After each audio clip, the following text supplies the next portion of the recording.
When you're making your own game, you obviously want to make it stand out from the millions of other ones. And this can be as simple as just a tiny gimmick in the movement or combat. Maybe the story plays a really big role. Heck, it can even be a singular leitmotif. But the question is, with all these possibilities, what will suit your game?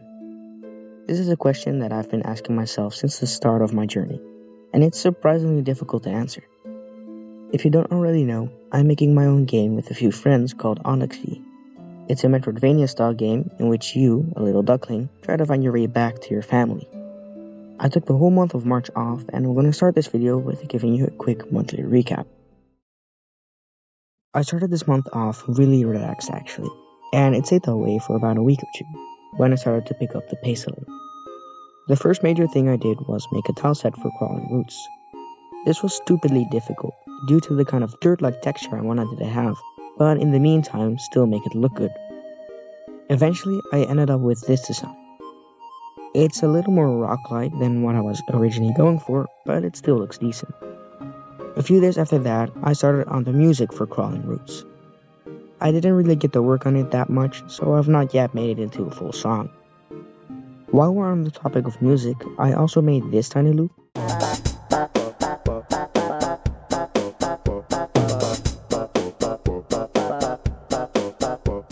Don't know if I'm ever going to use this, but we'll see I guess. That was about everything I did in the past month. However, it was more of a break from making videos and also a bit from working on the game and getting my motivation back. In terms of that, I have got to say it was really successful. Now on to the question that changed the course of my game entirely. I've played a lot of games in the past that were all equally unique and wonderfully made. All these games I played had something that I'd never seen before. However, in almost all these games, the health system was either one of two things. You either had healing items that you could find and buy throughout the game, or you got a healing ability at the start and can upgrade that ability. Basically, all of the games fell under these categories, with a few exceptions. I know that I mentioned this game a lot in the channel, but take Hollow Knight. Here you get an ability at the start and can upgrade this throughout the game. Now take The Legend of Zelda. Here you can find healing items throughout the game. Both of these have fairly different health systems, but there's one similarity: the way the health is portrayed. In these games, it's done with multiple icons that all take the same amount of hit points. You could also portray the health using a health bar. I've chosen the multiple icons for my game, as well as both the healing ability and healing items. This is how I'm going to do that. You'll start the game without having a healing ability, and after a few rooms, you'll stumble upon your first healing items. Then you'll eventually make your way to the first boss, who gives you the healing ability after you defeat it, and some time to get used to it before hitting a bit of a difficulty spike.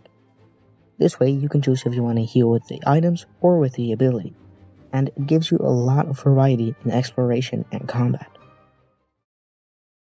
In conclusion, my game will have healing ability and healing items, which is something that I feel not a lot of other games have. Of course, this won't be my only answer to the question what makes your game unique, but it's certainly a start. I also have a lot of ideas to make the combat, currency, and world building more unique to my style. With all that tied together, I really think that I have a solid base to create my own game on, and I'll undoubtedly find more ideas and inspiration along the way. If you want, you can help me with that by commenting your ideas that you think might fit into my game down below. If you enjoyed watching this, please consider liking the video, and if you want to see more of me, why not subscribe? It's free, helps me out a lot, and you can always change your mind. Otherwise, that's all that I have, and I hope you have a great day ahead.